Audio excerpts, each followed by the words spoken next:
70% of the guitar stuff on that record doesn't sound like guitar. It sounds like a For decades, Alex Lifeson of Rush was known as the quiet genius, the humble guitar master who let his music speak louder than his words. Unlike the loud, brash rock stars of his era, Alex always stayed in the shadows, his riffs building worlds while others chased fame. He wasn't one for controversy. He wasn't one to pick fights, but now, at 72, Alex Lifeson has finally broken his silence, and his confession has sent shockwaves through the rock community. In a rare interview that few saw coming, Lifeson admitted there were certain guitarists he couldn't stand, players whose egos, attitudes, or lack of authenticity rubbed him the wrong way for years. And when he finally named them, fans were stunned. These weren't just any musicians. Some were legends he once shared stages and studios with. Known for his calm and easygoing nature, Alex Lifeson's honesty revealed a side of him few had ever seen before. A side shaped by decades in a brutal industry where talent doesn't always win, and respect doesn't always go both ways. So who were these 6 guitarists that Alex Lifeson secretly despised? What really happened behind the scenes of some of rock's most iconic moments? And why did he decide to tell the truth now, after staying silent for so long? This is the story of honesty, rivalry, and redemption. The untold truth behind Alex Lifeson's 6 most hated guitarists. And how those rivalries changed the course of his legendary career forever. Before there were feuds, before the fame, before the spotlight ever found him, Alex Lifeson was just a quiet Canadian kid with a guitar and a dream. Born Aleksandar Živojinovic in Toronto in 1953, he grew up in a humble immigrant family. While his friends were chasing sports or cars, Alex was obsessed with music.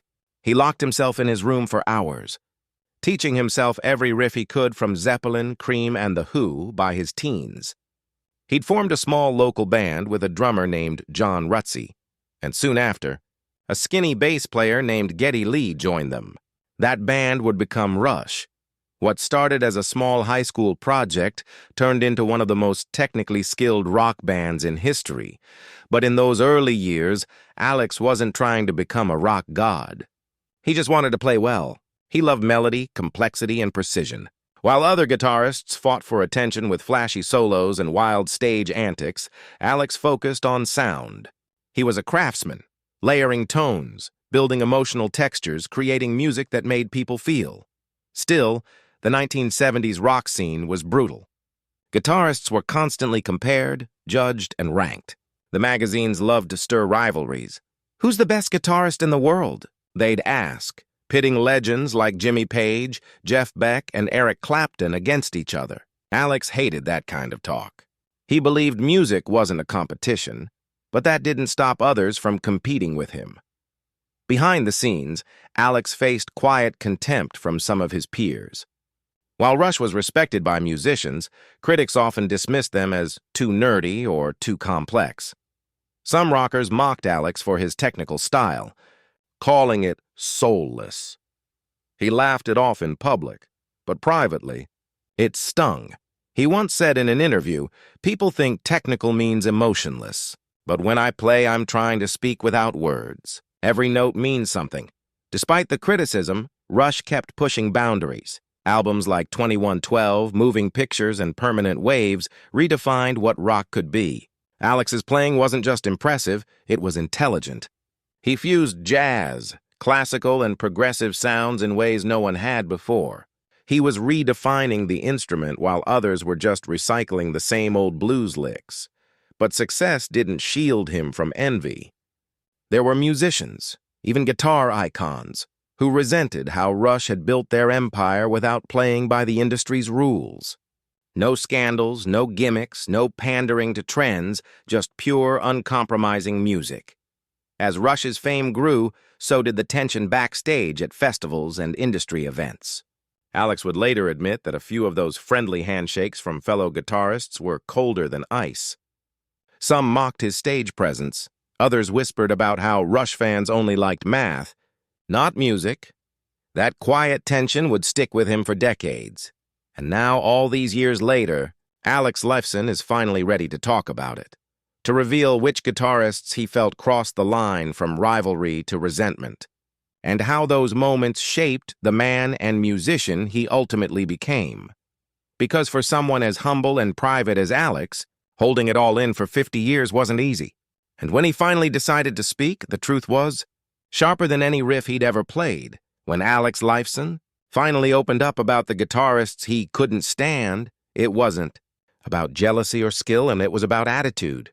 For decades, he had quietly observed how fame could twist even the most talented players into egotistical caricatures of themselves. In his words, "I've seen amazing musicians destroy their own legacy because they thought the spotlight belonged only to them." The first name he mentioned shocked many.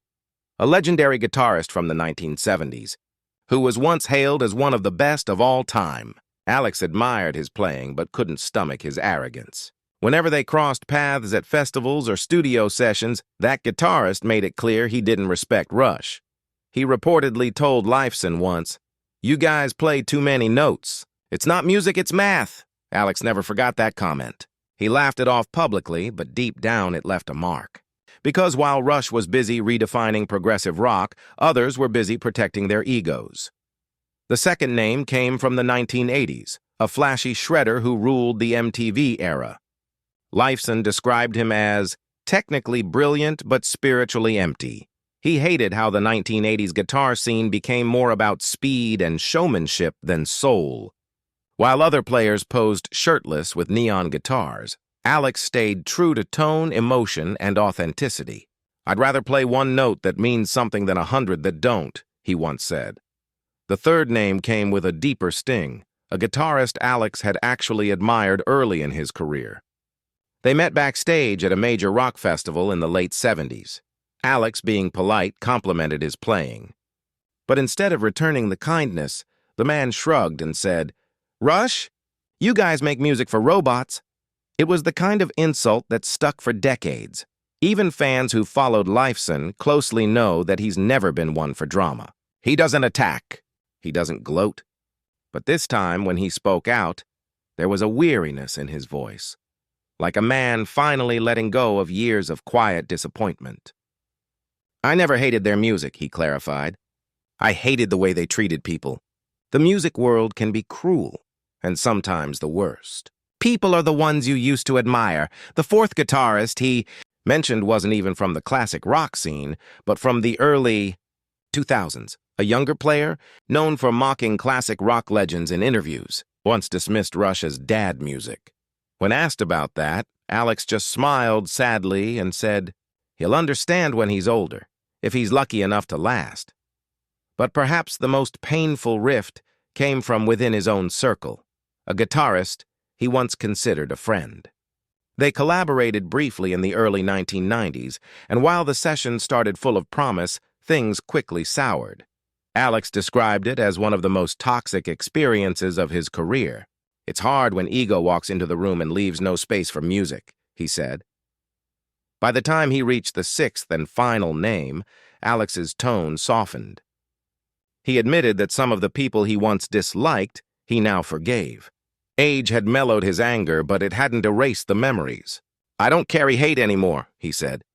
"But I remember who made this journey harder than it had to be." Fans were stunned. For someone as private as Lifeson, this kind of honesty was rare, raw, human, and emotional. But it wasn't about bitterness. It was about truth.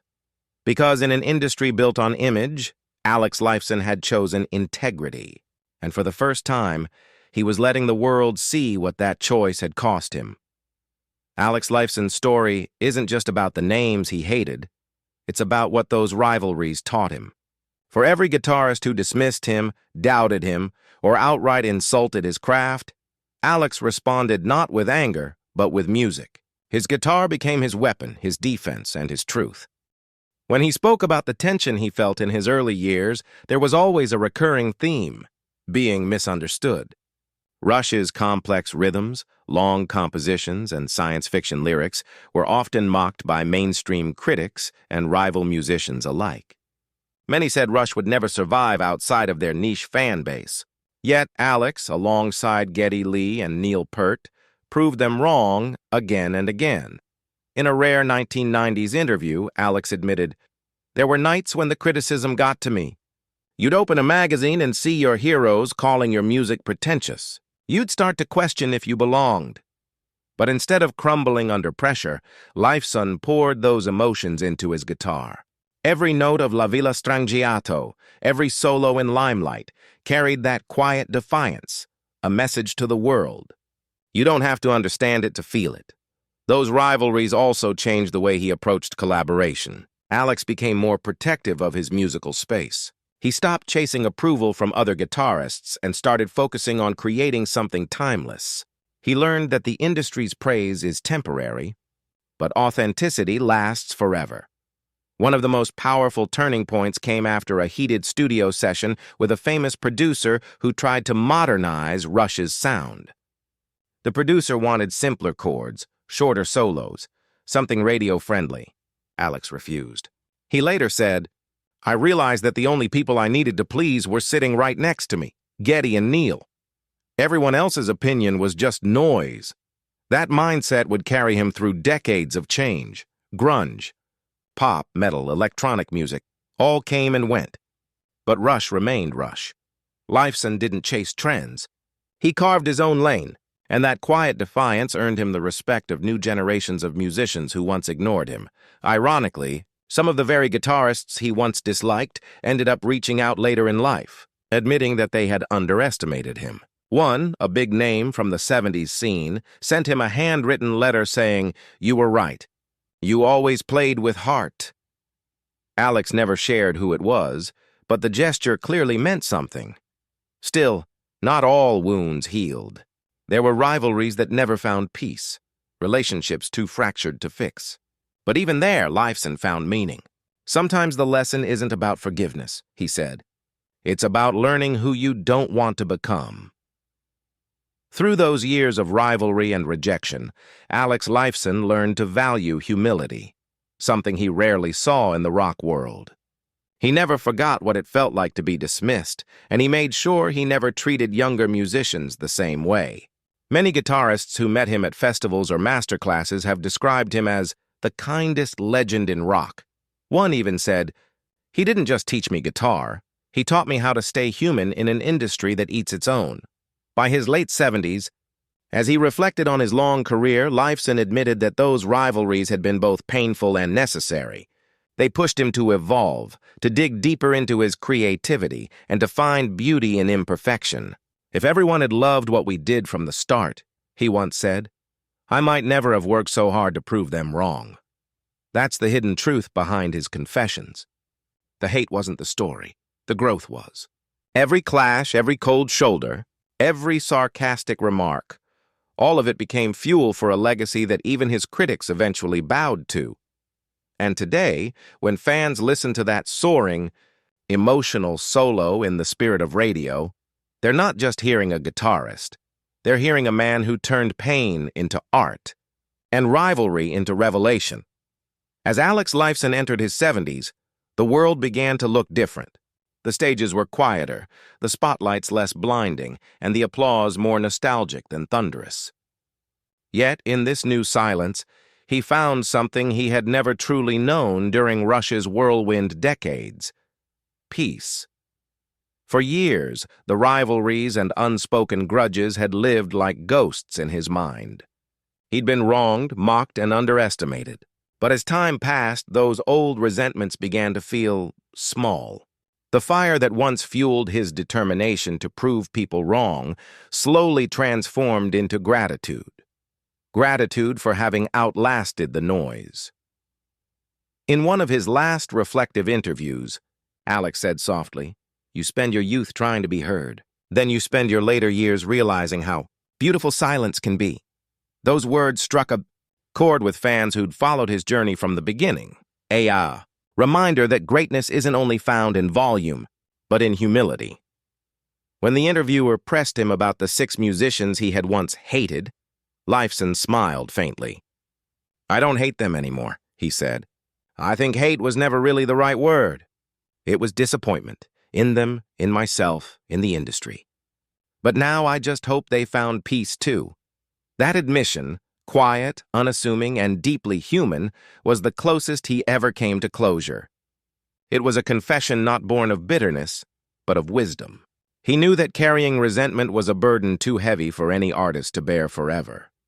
After Neil Peart's heartbreaking passing in 2020, something inside Alex changed forever.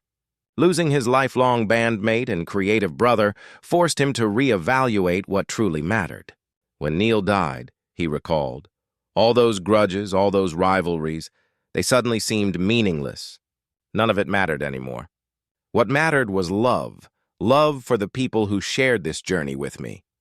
In that spirit, Lifeson began reaching out to old friends and even a few former rivals. Some he hadn't spoken to in decades. He sent emails, made quiet phone calls, even met one of them for coffee in Toronto.